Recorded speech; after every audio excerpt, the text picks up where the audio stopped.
নমস্কার বন্ধুরা, তোমরা ভালো আছো আশা করি।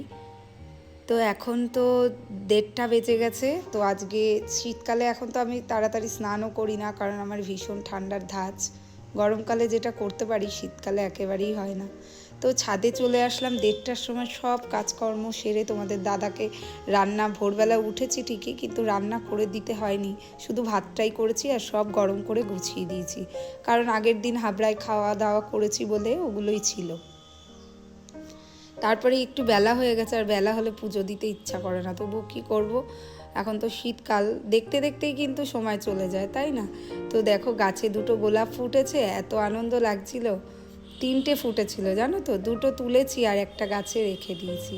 একটা মা লক্ষ্মীকে দেবো আর একটা আমাদের গুরুদেবের চরণ পাদুকায় দেবো।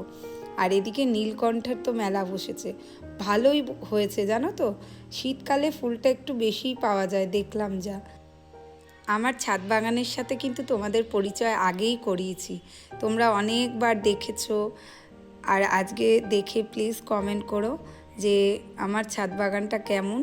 আর তোমাদের একটা ভালো জিনিস দেখাবো, যেটা কিনা 3-4 মাস মনে হয় তার আগে আমার কর্তা ওই ডালগুলো কেটে দিয়েছিল, জবা ফুল গাছের ডাল আর পদ্ম ফুল গাছের ডাল। তো দেখাবো সেগুলো কেমন হয়েছে।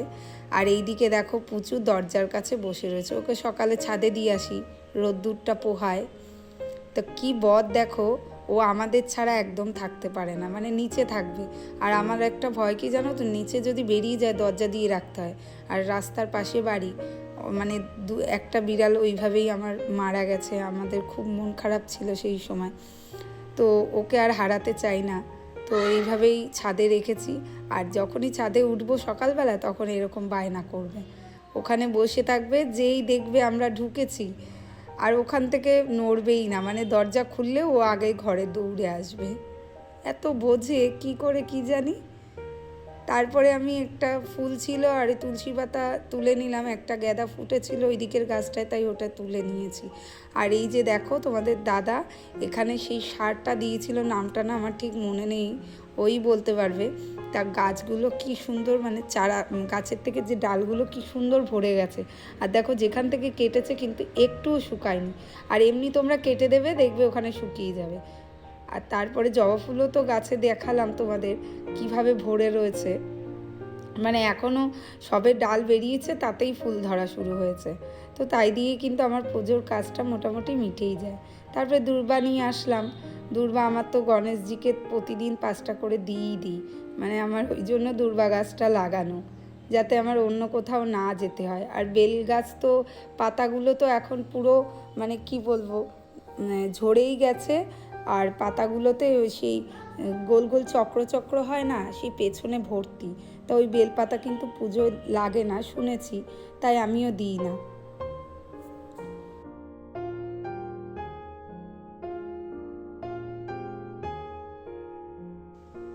যেদিন দূর্বা দিতে পারবো না সেদিন যেন আমারও মনটা কষ্ট হয়, মনে হয় কি গণেশজি মনে হয় খুব কষ্ট পাচ্ছে, যে তার প্রিয় সব থেকে দূর্বা, সেই দূর্বাটা ওনার মাথায় নেই।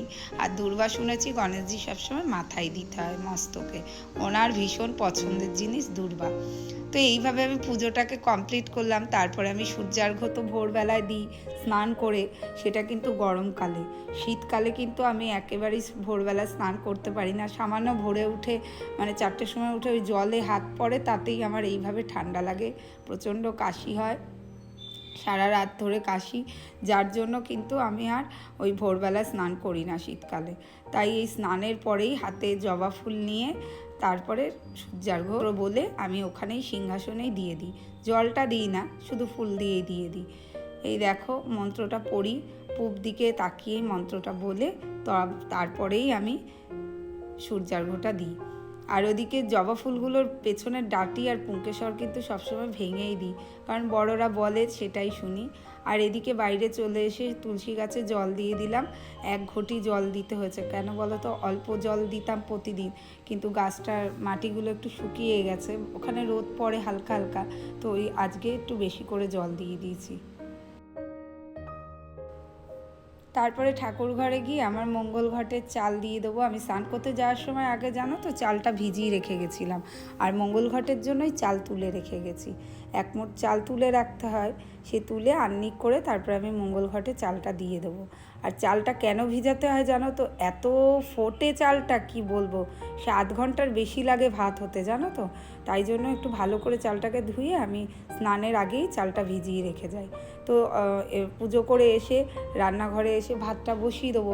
আর তোমাদের দাদা যখন সকালে সব সবজি রান্নাগুলো জাল দিয়ে দিয়েছিলাম, তখন কিন্তু আর সবজি পড়েছিল না।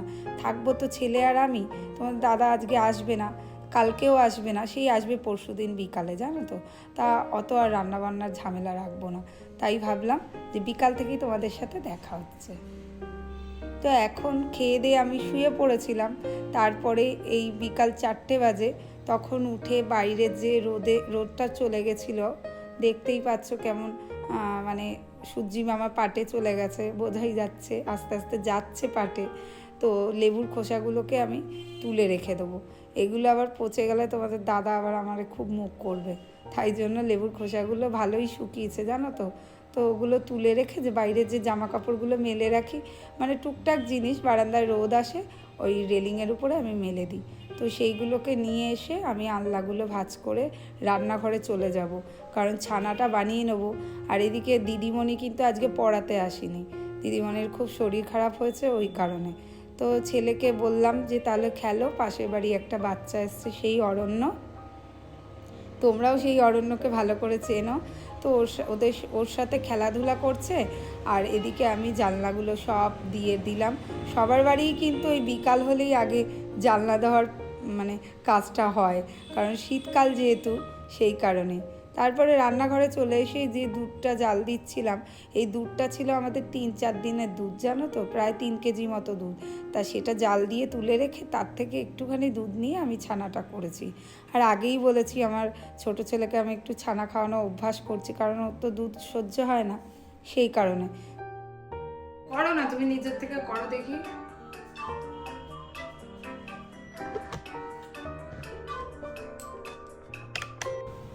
সেদিন হাবড়ায় গেছিলাম না, যেটা কেনার জন্য তোমাদের বললাম, তো সেই পলিমার ক্লেটা দিয়েই ওকে কম্পিটিশানে স্কুলে বানাতে হবে কিছু। এবার ছোট মানুষ, ম্যাম বলেছে যে যা পারে সেটাই করবে।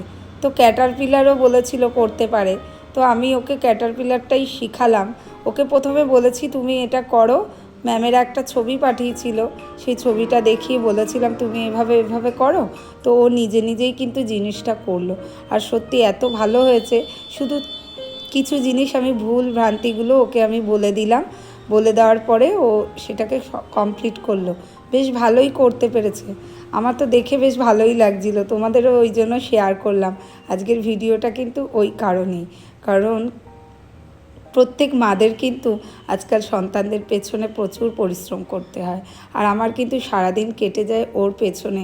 বড়টার পেছনে করেছি 10-12 বছর, তো এখন তো বাইরে থাকে, তো আসলে আবার ওর পেছনে দিতে হবে সময়। স্কুলে কাল কিন্তু কম্পিটিশান, তা আমিও চাই সব মায়েদের মতো যে ও যেন ভালোভাবে সেই কম্পিটিশানটা অ্যাটেন্ড করে।